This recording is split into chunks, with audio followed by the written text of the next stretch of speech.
ബംഗാൾ ഉൾക്കടലിൽ വീണ്ടും ചുഴലിക്കൊടുങ്കാറ്റ് രൂപപ്പെടുന്നതായി കേന്ദ്ര കാലാവസ്ഥാ നിരീക്ഷണ വിഭാഗം മുന്നറിയിപ്പ് നൽകി. ചുഴലിക്കൊടുങ്കാറ്റ് സാധ്യതയെ തുടർന്ന് ആൻഡമാൻ നിക്കോബാർ ദ്വീപുകൾക്ക് മുന്നറിയിപ്പ് നൽകി കേന്ദ്ര കാലാവസ്ഥാ നിരീക്ഷണ വിഭാഗം. ഇന്നു മുതൽ ചുഴലിക്കൊടുങ്കാറ്റ് ശക്തിപ്പെടാൻ സാധ്യതയുണ്ടെന്നാണ് അധികൃതർ വ്യക്തമാക്കിയിരിക്കുന്നത്.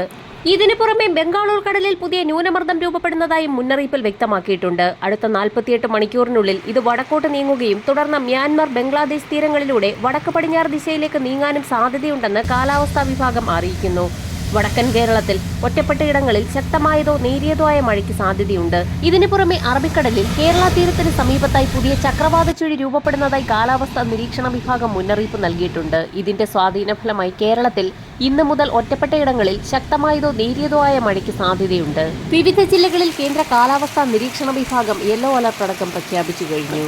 ഇന്നു മുതൽ വീണ്ടും തുലാമഴ കനക്കുമെന്നാണ് മുന്നറിയിപ്പുകൾ വ്യക്തമാക്കുന്നത്.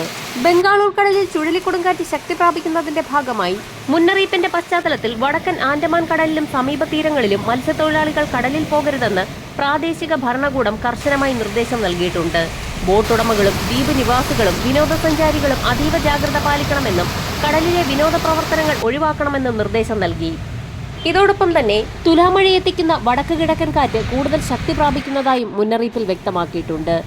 വരും മണിക്കൂറുകളിൽ തിരുവനന്തപുരം, കൊല്ലം, പത്തനംതിട്ട, കോട്ടയം, ആലപ്പുഴ, ഇടുക്കി ജില്ലകളിൽ മലയോര മേഖലകളിൽ ഒറ്റപ്പെട്ടയിടങ്ങളിൽ നേരിയതോ ശക്തമായതോ ആയ മഴയ്ക്കാണ് സാധ്യതയുള്ളത്. മത്സ്യത്തൊഴിലാളികൾ ഒരു കാരണവശാലും കന്യാകുമാരി തീരത്തിനടുത്തേക്ക് പോകരുതെന്നും മുന്നറിയിപ്പ് നൽകി കഴിഞ്ഞു. ജാഗ്രതയുടെ ഭാഗമായി ഇന്ന് തിരുവനന്തപുരം, കൊല്ലം, പത്തനംതിട്ട എന്നീ ജില്ലകളിൽ യെല്ലോ അലർട്ട് പ്രഖ്യാപിച്ചിട്ടുണ്ട്. ഒറ്റപ്പെട്ട ശക്തമായ മഴയ്ക്കുള്ള സാധ്യതയാണ് പ്രവചിച്ചിട്ടുള്ളത്. കന്യാകുമാരി കടലിനും സമീപത്തുമായി തുടരുന്ന ചക്രവാത ചുഴി കന്യാകുമാരി കടൽ, ശ്രീലങ്ക, തെക്ക് പടിഞ്ഞാറൻ ബംഗാൾ ഉൾക്കടൽ എന്നിവയ്ക്ക് മുകളിലായി ന്യൂനമർദ്ദമായി ശക്തി പ്രാപിച്ചിട്ടുണ്ട്.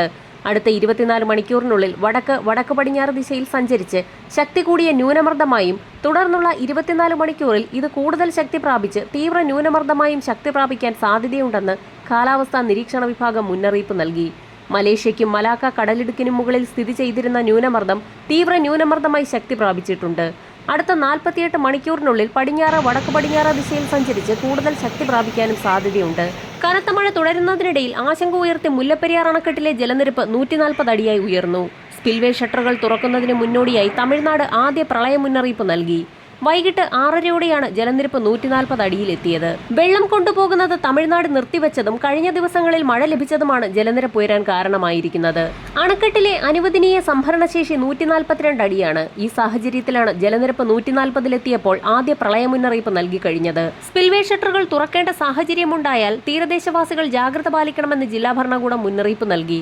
വരും മണിക്കൂറുകളിലെ കാലാവസ്ഥാ മുന്നറിയിപ്പുകൾക്കായി ചാനൽ സബ്സ്ക്രൈബ് ചെയ്യാൻ മറക്കാതിരിക്കുക.